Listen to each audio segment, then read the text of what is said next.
मुसलमानों के मजहबी मुकामात को निशाना बनाया गया। कभी मसाजिद पे हमले, कभी दरगाहों पे हमले। आप बताइए कि कभी किताबों में से निसाब को मिटाया गया तो कभी बुलडोजर के जरिए गरीबों के घरों को गिराया गया। ये इंसानी मार दिया, दाढ़ी है मार दिया, फिर तलाक़े सलासा, फिर जेएसआर के नारे लगाओ। जो नहीं लगाया उसको पीटा गया, मारा गया। मुसलमानों के मजहबी मुकामात को निशाना बनाया गया। कभी मसाजिद पे हमले, कभी दरगाह। 12,000 किसानों ने 10 साल में खुदकशी कर ली और सिर्फ महाराष्ट्र में 10 साल में 20,000 किसानों ने खुदकशी की।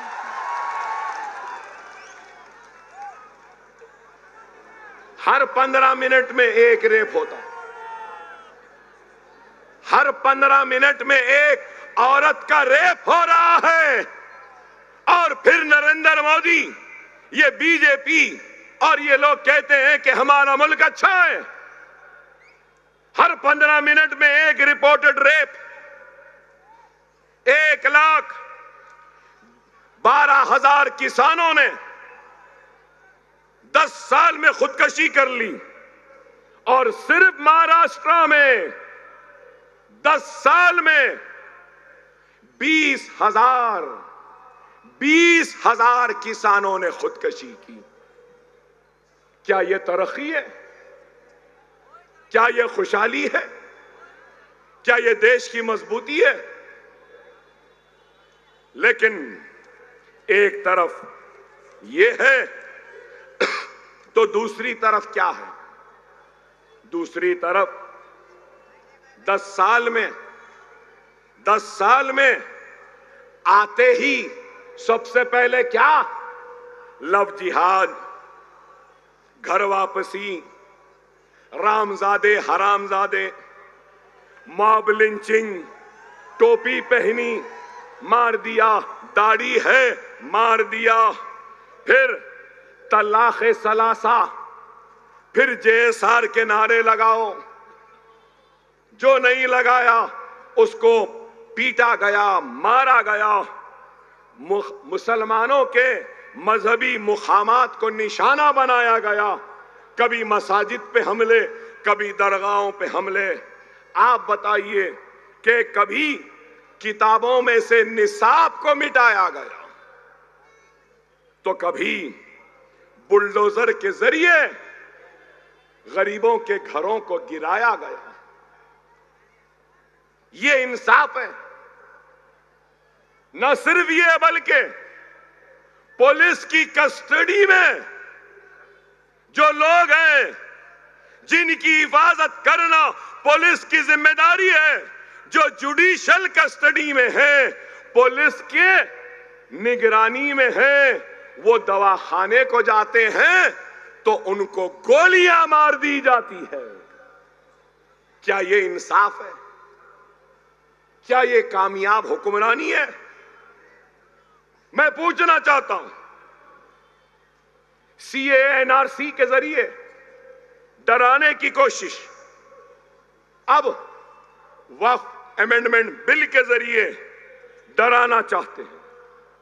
यूसीसी यूनिफॉर्म सिविल कोड की बात करते हैं तो मुसलमानों का एनकाउंटर करते हैं, मुसलमानों का समाजी बायकॉट की बात करते हैं तो कोई मस्जिद में घुस के मारने की बात करता है।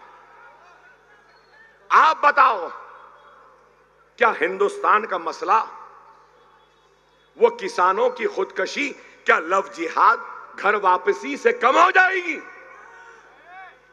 मैं पूछना चाहता हूं, क्या वो महाराष्ट्र का किसान जो खुदकशी कर रहा है, रामजादे या हरामजादे बोलने से क्या अपनी खुदकशी रोक देगा? मेरा जवाब दो। वो जालिम जो हमारी मां और बहनों का रेप कर रहे हैं, क्या जेएसआर के नारे लगाने से रेप कम हो जाएंगे? बीफ बीफ बीफ कह के मारते हो, पीटते हो, लोचते हो। मैं उनसे पूछना चाहता हूं,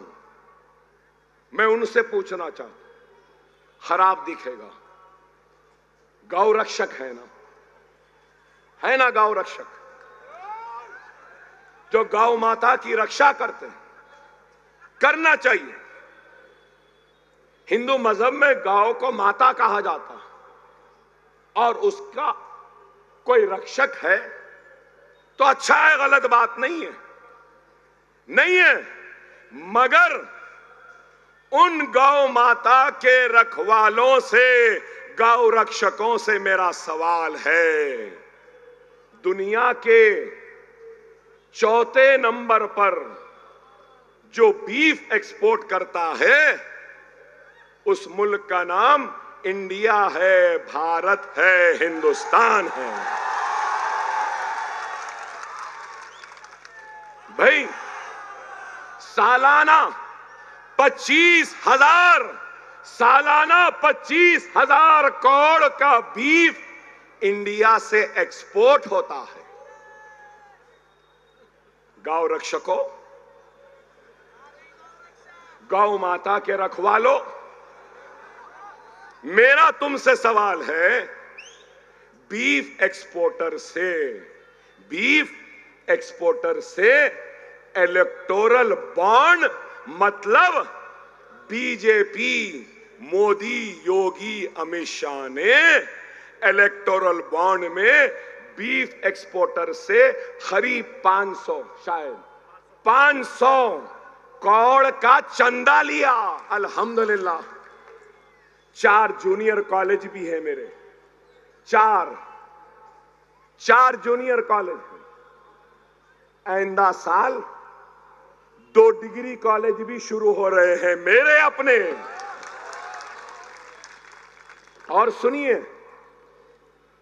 अतीक सर, और सुनिए, 10th की ट्यूशन फ्री, इंटरमीडिएट की ट्यूशन फ्री, डिग्री इकोनॉमिक्स की ट्यूशन फ्री, डिग्री कॉमर्स की ट्यूशन फ्री, और फिर इंजीनियरिंग की ट्यूशन फ्री, और जीएसटी की ट्रेनिंग फ्री, आइल्स की ट्रेनिंग फ्री, जीमैट की ट्रेनिंग फ्री, सैट की ट्रेनिंग फ्री। 40,000 बच्चों को फ्री ट्रेनिंग और ट्यूशन दे रहा हूं हर साल। ये औरतें बैठी हैं जो सुइंग और फैशन डिजाइनिंग का कोर्स करते हैं। 3 महीने का कोर्स है। 3 महीने का कोर्स खत्म हुआ, सर्टिफिकेट के साथ एक सिलाई मशीन भी देता हूं।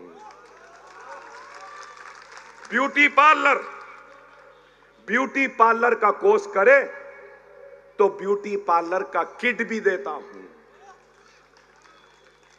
अरे मेरे पास भी कुछ नहीं था, ये मुसलमानों की दुआएं हैं, इनका इत्तेहाद है, और आका मोहम्मद मुस्तफा सल्लल्लाहु अलैहि वसल्लम का तुफैल है कि आज ये है। अरे अल्लाह ने इतनी दौलत दी, 3 टर्म के एमएलए को भी दौलत दी, 5 टाइम के एमएलए को भी दौलत दी। अफसोस अल्लाह ने इनको हम को देने और बांटने की हिदायत नहीं दी। अतीक, अगर तुम अपने जज्बे को जिंदा रखोगे, इस चिंगारी को बुझने नहीं दोगे, तो महाराष्ट्र की हुकूमत स्कूल बनाए या ना बनाए, तुम्हारे दवाखाने के लिए मदद करे या ना करे, अकबरुद्दीन ओवैसी गोवंडी की आवाम से वादा करता है, मैं अपने तौर से करूंगा, मैं अपने तौर से करूंगा। दवाखाने में स्टाफ नहीं, इक्विपमेंट नहीं, आप होने के बाद करेंगे। आओ, मुझसे जो तावन हो सकता है मैं करूंगा।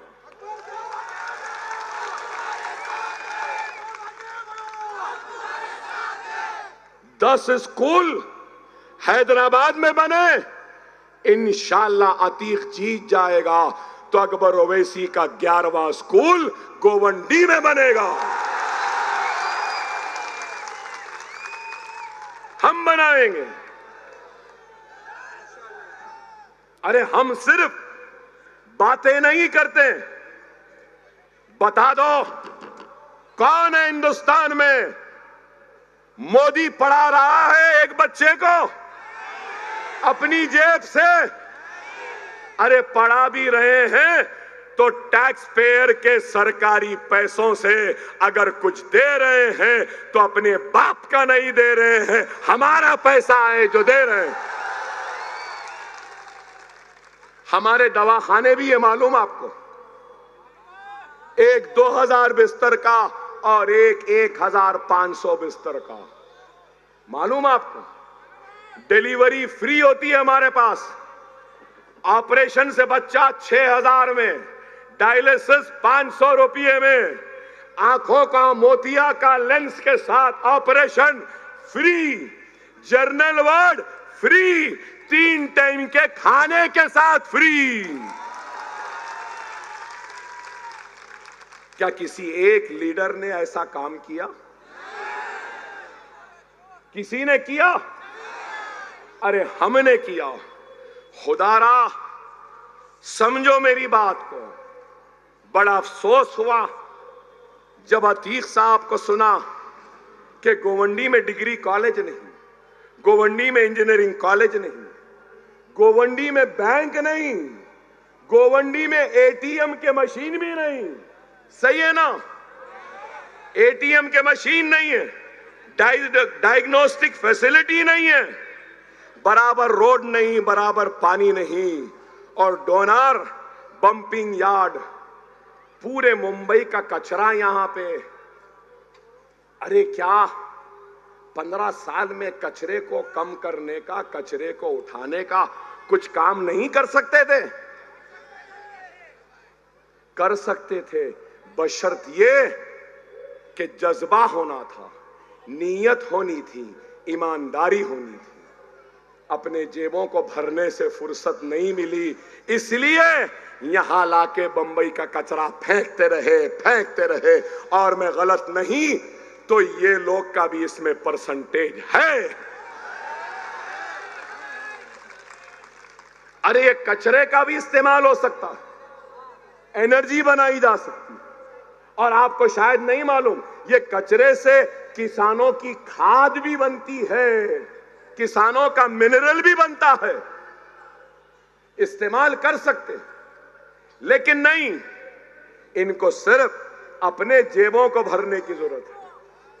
देखिए, मैंने इतना काम किया ना, मैं हर मर्तबा क्या सोचता हूं मालूम आपको? किस फिक्र में रहता हूं मालूम?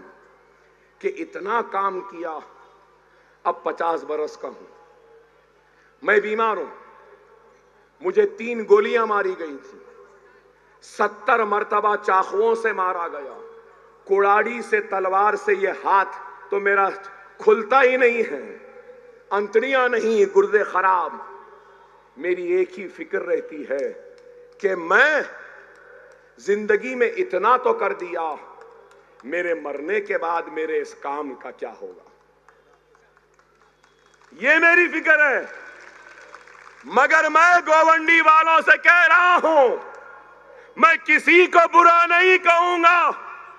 हर किसी ने कुछ किया होगा, कुछ अच्छा किया होगा, कुछ बुरा किया होगा, या नहीं किया होगा या किया होगा, मुझसे बेहतर आप जानते हैं। लेकिन एक 70 बरस की उम्र में है तो एक 70 बरस के करीब में है।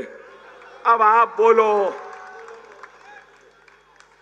खबरस्तान खबर का रास्ता कब आ जाए नहीं मालूम।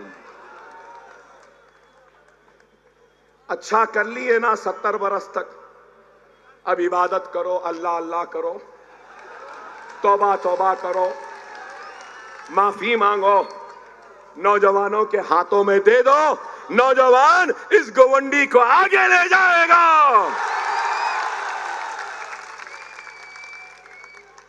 मैं तो बुरा नहीं बोला ना, तनकीद नहीं करा ना, उनको कुछ नहीं बोला, ना इनको बोला ना उनको बोला। सिर्फ आपसे कह रहा हूं, क्या मेरी बात सही है या नहीं है? नौजवान आएगा तो नया जोश होगा, नया जज्बा होगा, नया जुनून होगा, काम करने की तड़प होगी और कुछ करने की ख्वाहिश होगी, गोवंडी के लिए भी और खुद के लिए भी।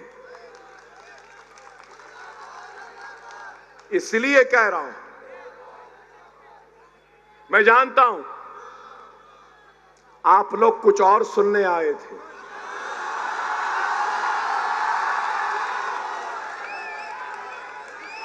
मगर उस कुछ और से ये अच्छी थी या नहीं बताओ।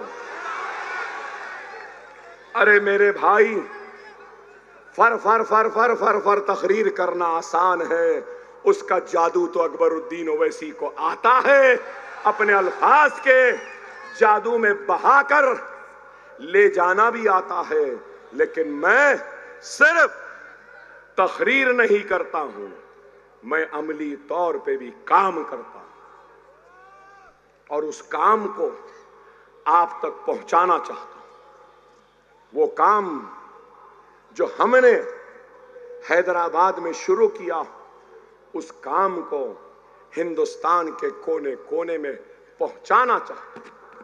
खुदारा वक्त की नजाकत को समझो, हर किसी की आवाज है, हर किसी की आवाज है, हमारी आवाज नहीं। आओ अपनी आवाज लाओ, दियानतदार आवाज को पैदा करो।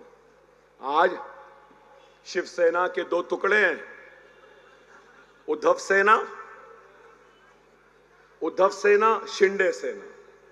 एनसीपी के दो टुकड़े हैं, एनसीपी के दो टुकड़े हैं, शरद पवार, अजीत पवार। कांग्रेस है, सबकी आइडियोलॉजी होती है, सही है ना। अमेरिका में इलेक्शन हुआ, रिपब्लिकन डेमोक्रेट्स, सही है ना। और यहां पे बीजेपी हो, आरएसएस हो या फिर उद्धव ठाकरे हो, ये किसकी आइडियोलॉजी को मानते हैं? हिंदुत्व की आइडियोलॉजी, वीर सावरकर की। सही है या गलत? वीर सावरकर की आइडियोलॉजी को मानते हैं ना, और गोलवालकर को मानते हैं ना, सही है ना। अब सवाल इस बात का है कि कांग्रेस किसको मानती है? तो कांग्रेस बोलेगी हम गांधी को मानते हैं। तो सवाल यह है कि गांधी सावरकर से कैसे मिल गया?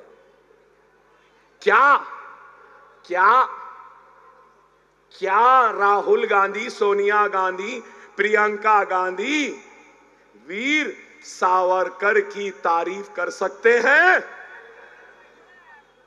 क्या राहुल गांधी, सोनिया गांधी बाल ठाकरे की तारीफ और खसीदा पढ़ सकते हैं? क्या उद्धव ठाकरे वीर सावरकर को छोड़कर गांधी को मान सकते हैं? अरे ये तो गोडसे को मानने वाले हैं।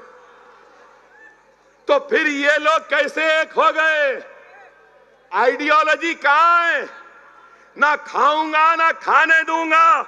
अजीत पवार हजारों करोड़ खा के हजम करके जेब में रख के निकल गए, आपसे मिल गए तो ये ईमानदार हो गए। वाह, मिस्टर मोदी के पास तो एक वॉशिंग मशीन है, करप्ट लोगों को लाते हैं, उसमें डालते हैं, धो देते हैं, साफ। अरे आप बताओ, याद रख लो, अजीत दादा पवार आते हैं एक कैंडिडेट के लिए, यात्रा निकाले ना आपके पास। अरे भाई होशियार, अगर आप उनको वोट देंगे तो वो वोट आपके लेकर ले जाकर मोदी के कदमों में डाल देगा। क्या आप चाहते हैं? क्या आप मोदी को वोट देंगे? क्या आप योगी को वोट देंगे? मगर ये लोग कैसा आ रहे मालूम? ऐसा खाना नहीं, ऐसा आ रहे। दूर से खुदारा होशियार, सब इधर उधर जा सकते हैं, हम नहीं जाएंगे। अब यहां पे ठहरे लोग, हां समाजवादी की भी आइडियोलॉजी है, सोशलिस्ट यादव की, तो अब लोग बोलेंगे अकबर साहब आपने सावरकर कहा, आपने गांधी कहा, आपने सोशलिस्ट कहा, आपकी आइडियोलॉजी क्या है? मेरी आइडियोलॉजी और मेरे हीरो मोहम्मद मुस्तफा सल्लल्लाहु अलैहि वसल्लम, मेरी आइडियोलॉजी सुन्नत रसूल अल्लाह, ये है, यही है। खुदारा समझो, खुदारा समझो, मैं कह रहा हूं अभी 3 मिनट है, सुन लो, सुन लो, सुनने वालों सुन लो, मैं चेहरे पे दाढ़ी रखूंगा, मेरी बच्ची हिजाब करेगी, मैं मस्जिद में नमाज अदा करूंगा, फर्ज तो छोड़ो सुन्नतों और नफिलों को भी नहीं छोड़ूंगा।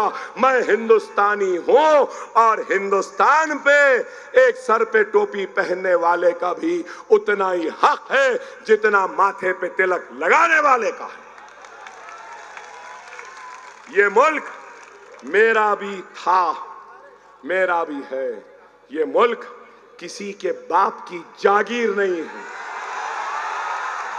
ये मुल्क हम सब का है। और याद रखो, डरने घबराने की जरूरत नहीं है। मुझे इतने गोलियां लगे, मरा क्या? जेल में कई मर्तबा रहा, क्या खत्म हुआ? अरे मौत हयात अल्लाह के हाथ है। और अभी मैंने सुना कि हमको खरीदने की कोशिश कर रहे हैं। खुदा की कसम, जो ला इलाहा इल्लल्लाह मोहम्मद रसूलुल्लाह कलमा पढ़ता है वो तो पहले ही फरोख्त हो चुका है अल्लाह के नाम पर। और दुनिया की कोई ताकत